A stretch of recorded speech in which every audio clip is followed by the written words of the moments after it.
Hello everyone, I am Mahak, a banking aspirant और मैं पिछले 1 साल से बैंकिंग एग्ज़ाम्स की तैयारी कर रही हूँ।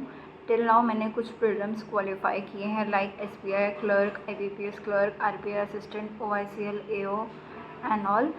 इस साल एसबीआई पीओ का मेरा फर्स्ट अटेम्प्ट था। आज ही मैं एग्ज़ाम देकर आई हूँ। मेरा एग्ज़ाम सेकेंड शिफ्ट में था, 1 अगस्त की सेकेंड शिफ्ट में था। सो मेरा एक्सपीरियंस ओवरऑल वॉज ओके। मतलब मैं फर्स्ट अटैम्प्ट था तो ऑफकोर्स मैं काफ़ी नर्वस थी, बट इतना डिफ़िकल्ट एग्ज़ाम था नहीं। सो मैं अपने सेक्शन वाइज पर्टिकुलर स्कोर्स बताती हूँ और अटैम्प्ट क्या क्या मैंने करी, पूरा एनालिसिस बताती हूँ।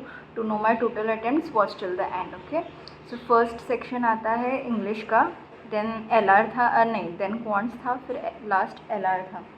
तो इंग्लिश में मेरे अटैम्प्ट्स ओके रहे, मतलब अच्छे रहे, बट इंग्लिश मैं जैसे एक्सपेक्ट कर रही थी उससे थोड़ा सा टफ़ आया, बिकॉज मैंने मोस्टली गाइडली के मॉक्स दिए थे।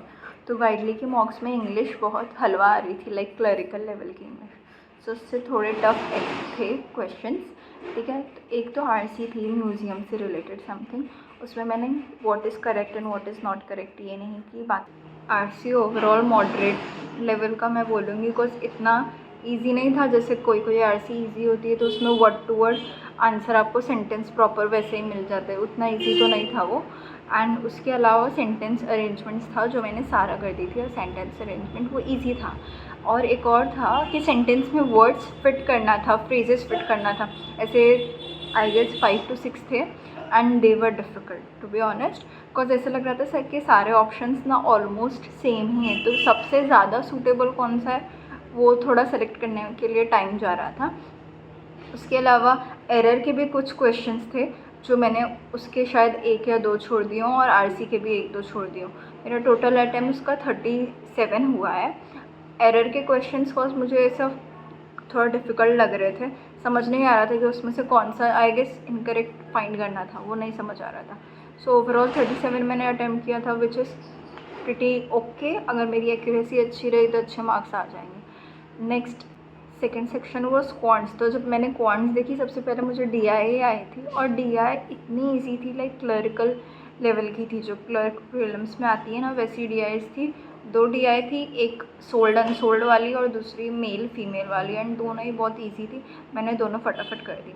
केसलेट तो नहीं था, बट एक वो था सीपीएमपी वाला, और उस पर 3 क्वेश्चंस बने हुए थे एंड उसमें कंडीशंस वगैरह भी थी। I don't know we can call it a kislet or not. और उसके अलावा अरिथमेटिक था, इजी ही लेवल का था। मेरी प्रॉब्लम ये हुई कि मैं उसमें स्पीड ही नहीं पकड़ पाई, तो मेरे ओवरऑल अटैम्प्ट 18 हुए। एंड नंबर सीरीज़ थी जो एकदम लास्ट में मुझे मिली, और उसमें मैं अटक गई थी। आई डोंट नो वाई, मैं उसका आंसर ही नहीं कर पा रही थी। तो मुझे बहुत ऐसा लगा कि मैं इधर अटक जाऊंगी करके मैंने नंबर सीरीज़ को फिर देखी ही नहीं। जितना हुआ जैसे हुआ, और मेरा टाइम भी ख़त्म हो गया। मुझे मैथ्स में बहुत ऐसा लगा कि टाइम भाग रहा है। नेक्स्ट सेक्शन था एलआर। तो एलआर भी मैं बोलूँगी इजी नहीं बोलूँगी, लेकिन ओके था, थोड़ा मॉडरेट उसमें जाता है, क्योंकि उसकी कुछ पजल्स बहुत कंफ्यूजिंग थी।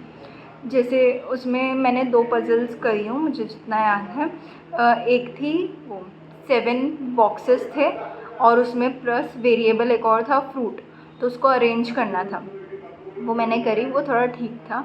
एंड एक 11 पीपल वाली पज़ल थी, 3 डिपार्टमेंट्स एंड 11 पीपल, तो वो थोड़ा मतलब उसमें ज़्यादा टाइम लगा। और फिर एक और थी फ्लोर वाली पज़ल जिसमें एक वेरिएबल भी था, आई गेस कलर वाला समथिंग, एंड सिटिंग अरेंजमेंट थी नॉर्थ साउथ, दोनों मिक्स थे उसमें। तो हमको नहीं पता था नॉर्थ साउथ कौन सा रहेगा, तो मैंने उसको स्किप कर दी। मैंने सोची कि इसमें फंस जाऊंगी करके। एंड उसमें मिसलेनियस बिल्कुल भी थे ही नहीं, मतलब ऐसा लगा मेरे ख्याल से 5 या 6 ज़्यादा से ज़्यादा मिसलेनियस के क्वेश्चंस रहे होंगे, मिसलेनियस बहुत कम था। सो मेरा एलआर में सारे अटैम्प्ट्स मिलाकर होता है 20। सो इंग्लिश में 37, मैथ्स में 18 एंड एलआर में 20। मेरा टोटल अटैम्प्ट होता है 75, which is okay. I won't say it is bad, but still बहुत एक वो थोड़ा कन्फ्यूजन, थोड़ा डाउट रह जाएगा। अगर मेरा 80+ हो जाता तो मैं इतना हमेशा डाउट में नहीं रहती।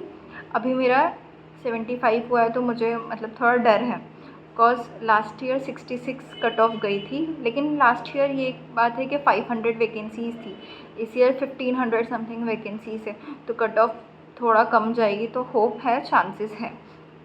अब इसके आगे क्या करना है, तो अभी तो IBPS PO भी लाइंड अप है ही, but already SBI PO prelims की इतनी प्रैक्टिस कर ली है, तो मैं IBPS PO के लिए सिर्फ डेली मॉक्स दूंगी, 1 या ज़्यादा से ज़्यादा 2, एंड मेंस की प्रिपरेशन करना है। This will be the first time I will be preparing for PO mains, because last year तो IBPS PO का मैंने दी थी प्रीलिम, जिसमें मेरा 1.5 मार्क्स की वजह से प्रीलिम क्वालिफाई नहीं हुआ था, तो मैंने मेंस की तैयारी नहीं की थी। It was my first exam.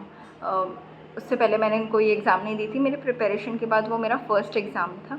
And अब मैं मेंस की प्रिपरेशन कैसे करने वाली हूँ, बहुत सारी चीज़ें ना मेरी पेंडिंग है, लाइक जुलाई का CA मेरा पेंडिंग है। जुलाई में मेरी तबीयत ठीक नहीं थी, तो मैंने जुलाई में CA ही नहीं करी हूँ।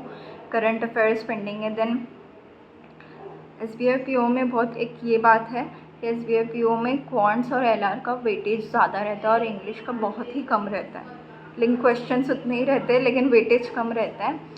और स्पेशली क्वांट सबसे ज़्यादा टफ हो जाता है, बिकॉज क्वांट सबसे ज़्यादा टफ हो जाता है बिकॉज 2 मार्क्स का एक क्वेश्चन रहता है। स्कोरिंग कुछ लोगों के लिए हो सकता है कि एक ही क्वेश्चन करने पे 2 मार्क्स मिल जाए, but the thing is you have limited options there. अगर आपका 1 मार्क्स का या 1.5 मार्क्स का होगा, तो आपके पास ज़्यादा क्वेश्चंस होंगे, यानी आप ज़्यादा चूज़ कर सकते हो अटैम्प्ट करने के लिए, बट तो इस वजह से थोड़ा डिफ़िकल्ट हो जाता है। एंड LR वगैरह भी, तो उसमें कॉन्सेप्ट्स बहुत स्ट्रॉन्ग होना चाहिए। तो अब मैं अपनी मेंस की प्रिपरेशन शुरू करूँगी, बिकॉज पिछले कुछ हफ्तों से मैंने मेंस का कुछ भी छुआ भी नहीं है। And so that's it for now. मैंने आई होप सो पूरा एनालिसिस बता दी हो, मुझे जितना भी याद था, बस आते ही मैं सो गई थी, तो मैं अब भी वीडियो बनाने बैठी हूँ। और आप लोग भी अपने अटैम्प्ट्स कमेंट सेक्शन में मुझे ज़रूर बताना। आई एम अज्यूमिंग कि कट ऑफ थोड़ी सी कम जाएगी, ठीक है, लास्ट ईयर से, बिकॉज बताई मैंने जैसे वैकेंसी इस बार ज़्यादा है, so just we can hope for the best. You can join my Telegram channel, because अभी जो भी मैं PDFs मुझे कहीं से भी मिलेगी, मैं उस पर सेंड करते रहती हूँ, जो भी मुझे लगेगा कि मेरे यूज़ में आ रही है। So there is a link below in the description, okay, you can join that. So that's it for now, bye and follow me along my journey. मैं आगे मेंस की प्रिपरेशन, IBPS PO के मॉक्स analysis वगैरह post करती रहूँगी। So stay tune and follow me, okay, bye.